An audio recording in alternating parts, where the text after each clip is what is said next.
Welcome back.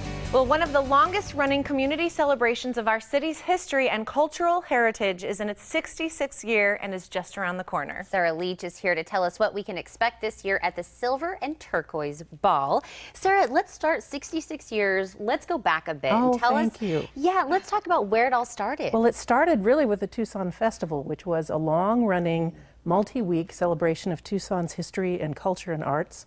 And women who were involved in putting on the earliest festival in 1950 were so grateful to the volunteers who worked hard all year to get the festival going that they decided, let's have an impromptu party. And one of those women was Isabella Greenway King, who had founded the Arizona Inn and was our first congresswoman. And she had the party at her house, but it rained. And so she said to the organizers, let's move it to the inn. And ever since, this party, which became the ball that will be coming up next week, has been held at the Arizona Inn. Wow, for all these years. For all these years. So tell us a little bit about how the ball has evolved throughout the decades. Oh, what a fun question. So initially it was not really a black tie affair. People would come dressed in the Southwest fashions of the day and wear jewelry made by local silversmiths, and they would cut the flowers from the inn's garden because the inn didn't have air conditioning in those early days, and so they would close for the summer. And since the ball was at the very end of the social season, the inn was closing. They'd cut the flowers, put them in the arrangements for the dinner tables, Yeah. and it was just a wonderful collaboration between the inn and the hostesses. That's not changed at all. But the formality of the party has changed a little bit. It's more formal now. People no longer have the dinner at their homes. They have the dinner at the inn. It is a fabulous buffet dinner. It's just something really to look forward to every year.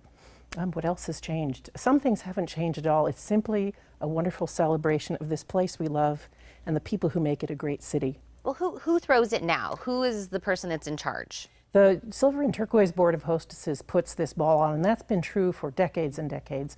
I guess I'm technically the person in charge this year, but lots of people on a great team.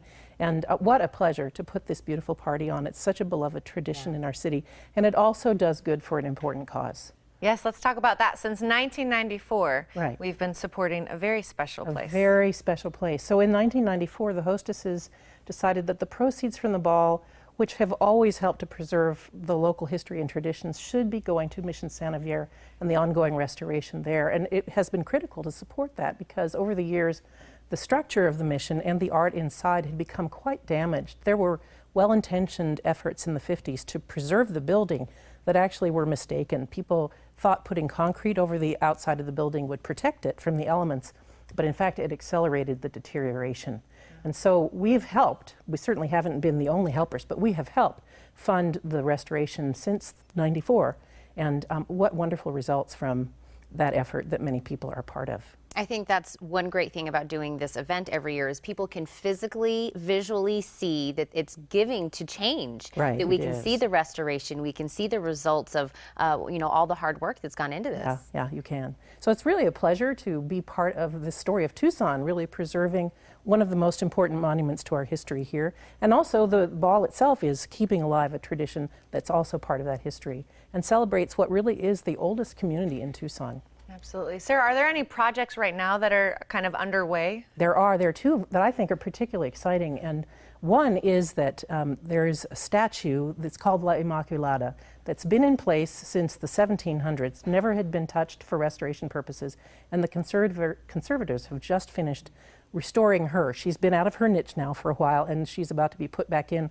fully restored, and so that's a beautiful thing people can come and see in early May. And then probably very critical to the health of the whole building is that they're working on restoring the East Tower, which is the last major structural bit of work that needs to be done. The tower has been crumbling, pieces of the parapet have fallen off, the moisture has been getting into the adobe brick, and it actually needs to be done because the work that's been done since '94 is being undermined by the fact that the East Tower still hasn't been done. Yeah. And so let's get people out to this event so we can continue the great work that you guys are doing. What are some of the highlights of the event this year? Oh, it's a wonderful party every year that usually begins, and it will this year, with bagpipes greeting guests as they arrive, a lovely cocktail hour out in the inn's gardens, and this year there will be a classical Spanish guitarist playing for people during that time. It's, as I said, a sumptuous buffet dinner. The decorations are inspired by the colors and plants of the desert and the sunset. what else can I tell you? There is a great dance band coming, quite excited for Shining Star to play again this year. And people dance the night away under the stars at that beautiful place. The Arizona Inn is a treasure, and what a joy to be there in their gardens and all through the building celebrating Tucson and our heritage. Well, I love that, and I love that it's going for a great cause, and that this is such a long-running event is so special. So I'm going to make sure viewers have the ticket information, how much they cost, where to get them, and when the event is, because we hope everybody comes out to support you. Thank you very much. Thank you, Sarah, Thank for you. coming It's a today. pleasure to be here today. And you can attend the Silver and Turquoise Ball April 30th from 6 p.m. to midnight at the Arizona Inn. Tickets are $300 per person, and for more information, you can call 886-3443 or log on to silverandturquoiseball.org.